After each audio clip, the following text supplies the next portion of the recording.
welcome back. Today we're out at the range with a handgun that I've had a lot of requests to feature. The handgun's made in Turkey, and it is called the SAR 9. And again, it's a striker-fired pistol made in Turkey. It's here to compete against other pistols like the Janik, which already has a pretty good market share.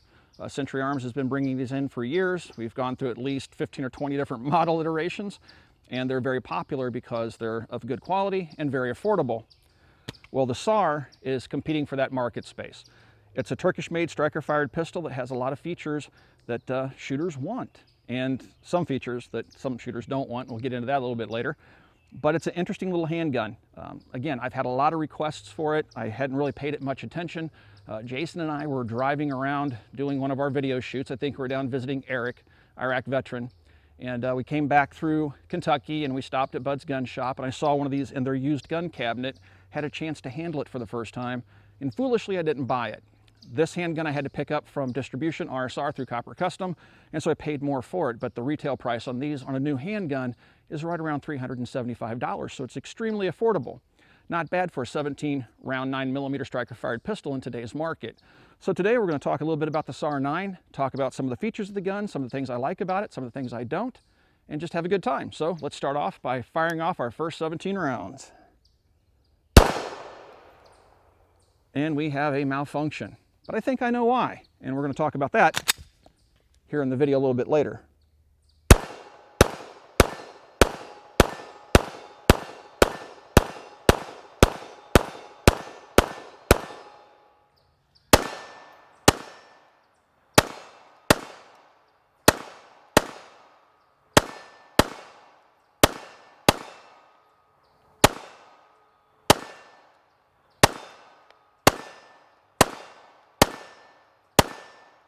At the opening of the video, we had a malfunction in the first magazine fired, and I think I may know why.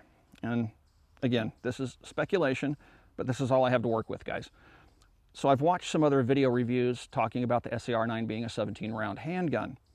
The magazines that came from my gun from RSR only have 15 rounds represented with the loaded window indicators here. You don't see a 16th or 17th round represented. So it's a 15-round magazine.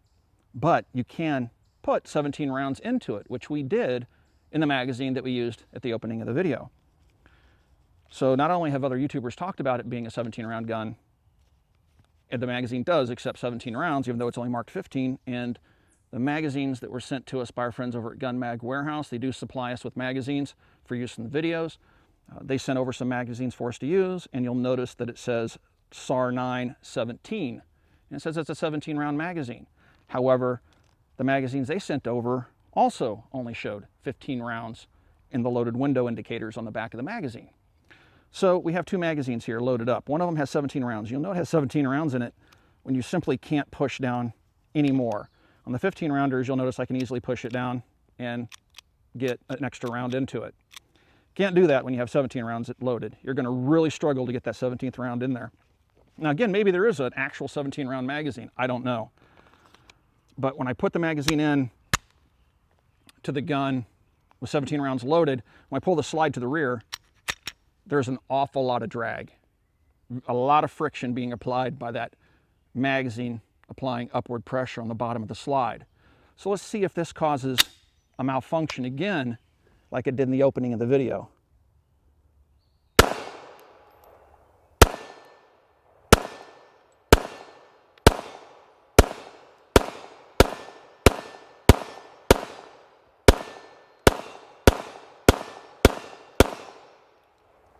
All right, so it didn't cause a malfunction. So I think the gun's just breaking in. This one only has 15 rounds loaded.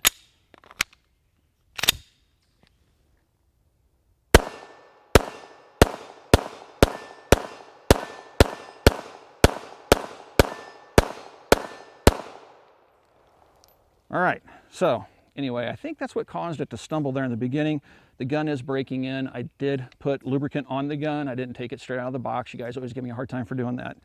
But I did put some rim oil on it, and it is still wet. So anyway, I think that's what caused that malfunction on the first magazine when we opened the video. So you might just want to break the handguns in a little bit.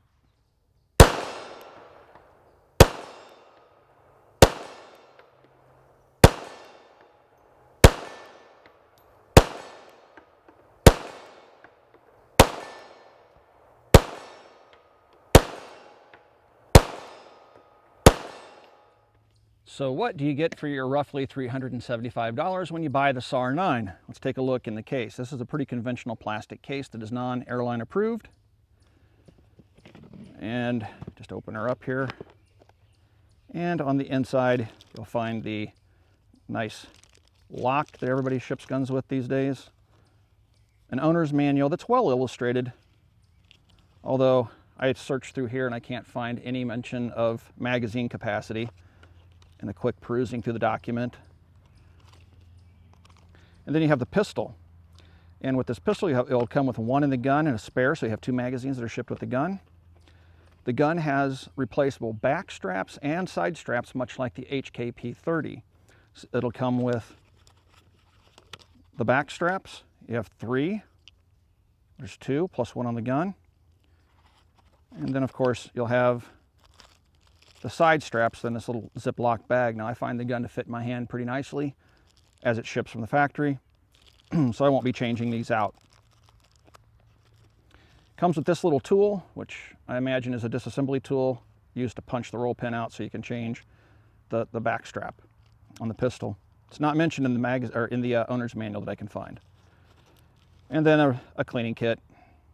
All right, bore swab and a bore punch. So that's what you get with the pistol. So now let's take a look at some of the features of the handgun. I'm gonna go ahead and make the weapon safe. All right, weapon's clear. So let's just start off down here. So we have the 15 round marked 17 round capable magazine, a grip frame that, like I had mentioned just a moment ago, is very reminiscent of the HKP-30. It feels very similar. I do have a P-30. It's a very comfortable handgun to shoot.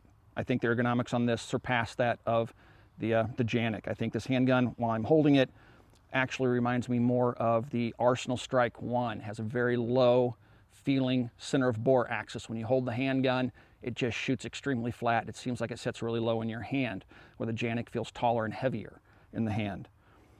So you come up here, you have a manual safety. This is a feature I could do without. I don't like manual safeties on strikers. Some folks do. So the ambi is ambidextrous, so you do have an ambi safety on both sides. But up here on the right-hand side of the pistol, you'll notice there is no provisions for a left-handed slide stop slide release. So this is really primarily a right-hander's gun with the limited functionality of having a safety that shouldn't be there, in my opinion. And then you have an accessory rail up here. You'll notice a little red dot. They call that a striker indicator on the trigger. So when you see the red, it means the gun will go bang when you pull the trigger, assuming there's a round chambered. If you do not see the red, it means the striker is down and the gun is incapable of firing. How you would get the striker down with a live round in the chamber is beyond me. I mean, that would take a pretty interesting trick. I may have to give it a little bit more thought, but the minute you pull the slide to the rear, the striker is going to cock. The only way to decock the striker is to pull the trigger. See what I'm getting at? Not sure why they put that on there, but I guess it's a marketing tool. So now we also have up here on top a 3-dot sight system, and the front sight is held in by a screw, much like a Glock front sight. And then you have a rear sight here that is windage adjustable, that is just dovetailed in with a locking screw. It's a 3-dot sight arrangement, does not have tritium night sights, although I hear they are available from the importer. This handgun has the stainless steel slide on it. It also comes in black for a little bit less money. I do like the two-tone look, and it also features, of course, front slide serrations for those of you who like the front slide serrations. Over here on the other side of the pistol, we have the magazine release. Again, it's not present on the handgun on the other side. It may be swappable. It looks like it's swappable. I imagine it is. I haven't read that part in the manual. I'm very bad about reading manuals. But it's only available on one side of the handgun at a time. Then you have your slide stop slide release right here, and it's nicely contoured to function as both. And right here is your takedown lever, which is present on both sides of the gun. We'll show you how to disassemble the handgun here in a few minutes. So it is a polymer framed handgun and a steel upper. So the little handgun, like I said, shoots extremely well. This is a loaded magazine. I think I have 16 rounds in it because we were shooting at some varmint here earlier today. It does have a pick rail for accessories up here. I don't know if I pointed that out, but the gun sets extremely low in my hand. It points naturally for me. It's just a very, very, very ergonomic handgun for me, more so than the Janik that it competes with. Fire off a few rounds here and see if you can watch that muzzle and how flat it shoots.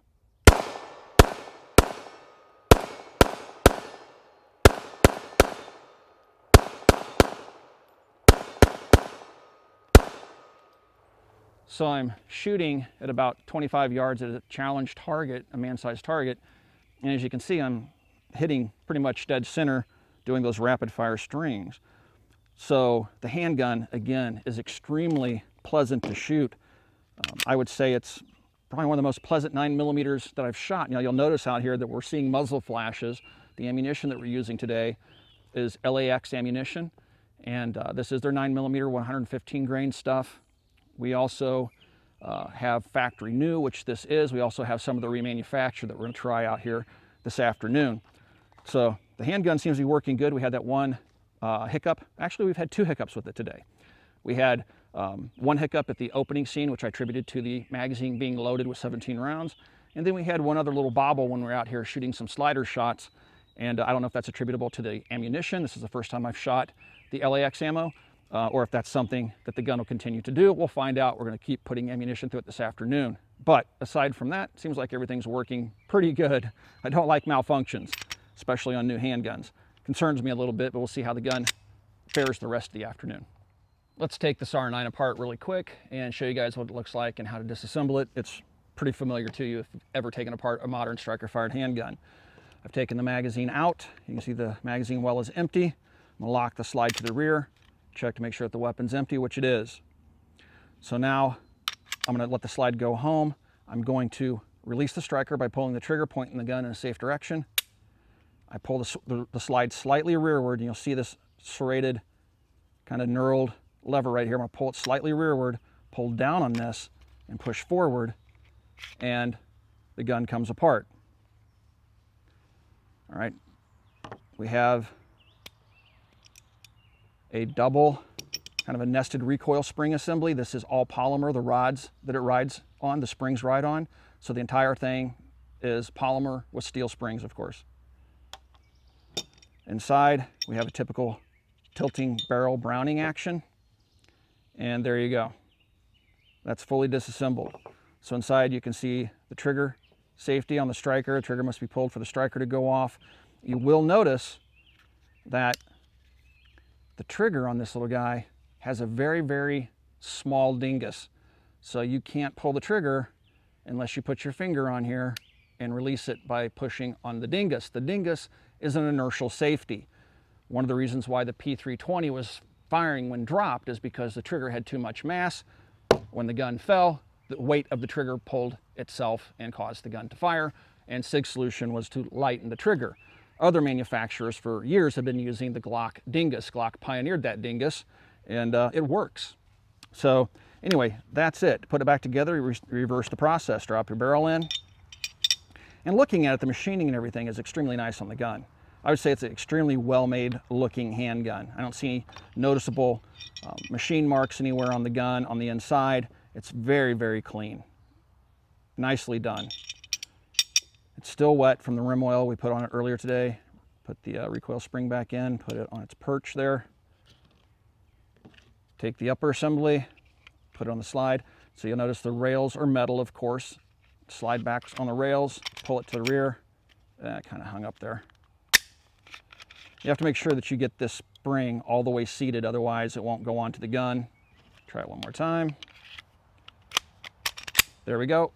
And the gun is now back together and ready to shoot. So very, very simple to take apart and put back together.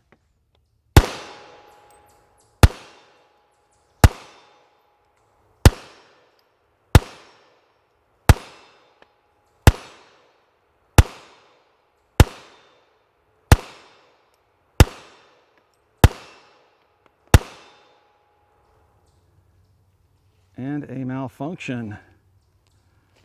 So this is the third stoppage we've had. All right, interesting. Yep, that last round. Last round was the stoppage. Well, we had one live one fall out, so that was the second to last. Out of 300 rounds fired, we've had 3 malfunctions, and the malfunctions seem to be related to the gun and not necessarily to the ammunition, but this is my first time shooting the LAX 115 grain, newly manufactured stuff. Now, if you watch the video, you'll see that we're seeing pretty bright muzzle flashes, so the ammunition feels warmly loaded, and it certainly looks warmly loaded. It's just a standard 115 grain ball round. So I don't know if that's causing the malfunctions or not. So to try out some different ammunition we know works in other guns, we're going to do that now and see if we have any hiccups with the SAR 9. So we've had about 1 malfunction per 100 rounds fired. This is some of the 124 grain plus P hollow points, and this is the X defense. The stuff has run out of other handguns in the past. Let's see if it runs this okay.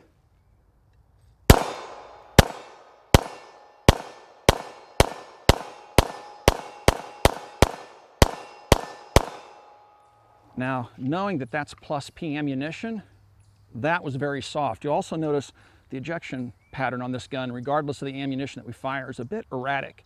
I have brass come back and hit me in the face. I have stuff just kind of limp out to the right side of the gun. It's not consistent in its ejection. And that to me hints at potential geometry issues with the extractor, ejector, and so forth and so on. So the gun may just be fundamentally flawed a little bit in a way or two. That ejection pattern bothers me. Now, this is some of the frangible ammunition, and we've run this out of a bunch of guns. Let's walk forward. This stuff is basically a non-lead bullet that's compressed powder, and it allows us to shoot steel targets at safely at close ranges. It's great for training and practicing self-defense stuff. So we're pretty darn close here to our challenge target, and now I'm just going to do 2 to the chest, 1 to the head drills and see if the gun cycles these frangible rounds, which typically have a fairly light bullet. In this case, it's 100 grains versus 115.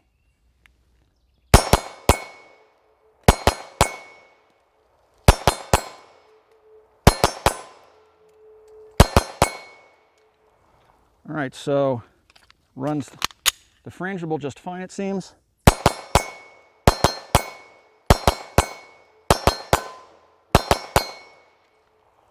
All right, so it seems to be running the frangible rounds okay. We'd have to shoot a few hundred of them to find out, but it does bother me that the handgun's having hiccups with the 115 grain stuff, which based upon the recoil impulse of the plus P versus that, I can tell definitely now that the 115 grain stuff is pretty stoutly loaded. Don't know what to say. I don't like having malfunctions.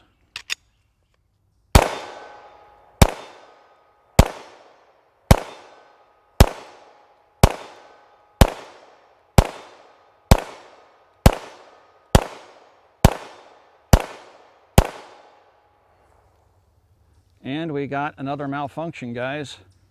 That was with the 100 grain frangible ammunition. We fired this out of a number of different handguns and never had a malfunction. So I'm going to go ahead at this point and say there's something going on with the gun itself. It's not ammo related.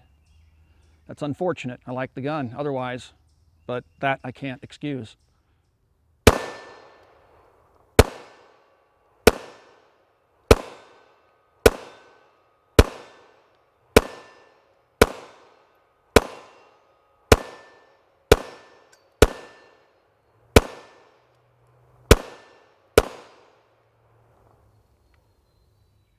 We're going to work the steel plate rack, the challenge target plate rack, but first I want to mention that I have an NSR Kydex holster on. I want to thank the guys over at NSR for sending this over.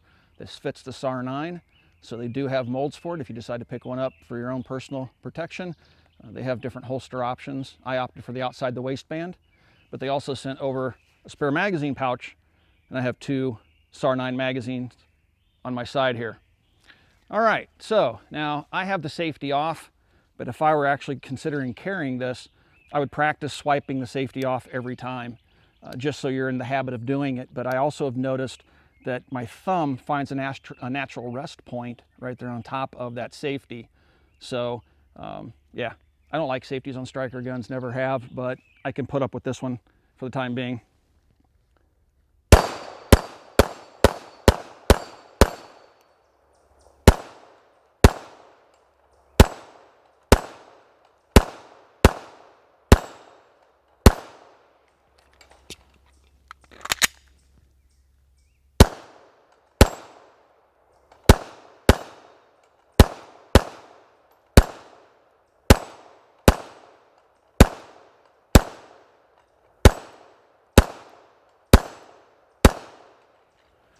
that's an instance of me being overconfident and me not being capable of keeping up with the gun. All right, I have one magazine left.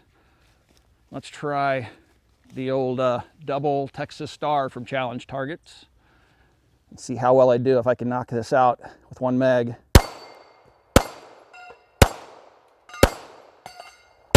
Ah.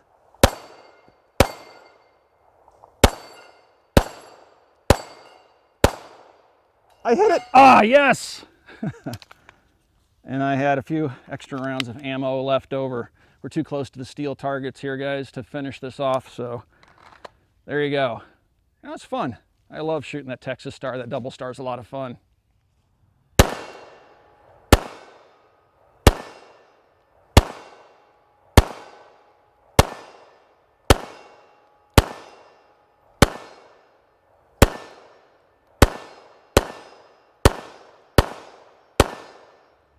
Well, guys, it's time to wrap things up, and unfortunately, my copy of the SAR-9 is not something I would carry for self-defense. Mine's relegated to range duty and being a toy gun.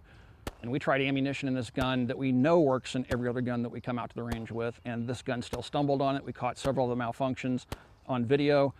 Out of just south of 500 rounds fired, we had 4 malfunctions. And yeah, that's just inexcusable. We can't set up the condition to cause a malfunction. We don't know what's happening. We know that the ammo's plenty warm enough, and we know that the ammunition functions in other guns, so it has to be something with this particular gun. Now, I can't condemn the entire product line. I know other YouTubers out there have given this thing glowing reviews. I don't consider myself a reviewer. I just bring you guys along to the range with me with my new toys, or some of my old toys even. And yeah, I don't know. I have a sample set of 1. Take that for what it's worth. But I love everything about this handgun, except for the fact I can't trust it for reliability. Shoots great, feels great. Jason agrees with me, probably one of the most ergonomic handgun 9mm that are on the market. I mean, it's that good. It's really comfortable. This rolling trigger that it has, make sure it's empty here.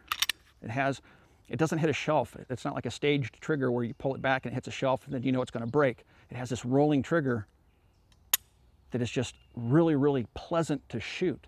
Everything about the gun feels good. I just can't trust this one to be reliable. So I'm sorry, guys. I mean, it is what it is. For 375 bucks, I have a range toy. Hopefully this isn't indicative of the entire product line. If you guys would like to support us here at the Military Arms Channel, the best way to do that is to come by and support us over at Patreon. There is a link down below. Become a Patreon supporter, and we do all sorts of things to try to give back to you for supporting us directly. We do live chats, we do giveaways of t-shirts from Forged from Freedom, which is our online store. We have a link to it down below as well. And we try to give you guys stuff, original blog posts and pictures behind the scenes and stuff like that, to try to give something back to you guys for supporting us directly. Also, swing by and check out forgedfromfreedom.com, the Mac collection. We have our own shirts that we sell. We have some pretty funny ones, and we have some just cool Second Amendment shirts. That's a great way to support the channel as well. And don't forget to swing by and check us out at Copper Custom, which is coppercustom.com. It's our online store. And many times Copper Custom will run prices so cheap to our Patreons that it violates MAP, and it's the cheapest you're going to find anywhere on the internet for that particular item. Thanks for watching, guys. Thanks for 10 years of support. We'll talk to you guys soon.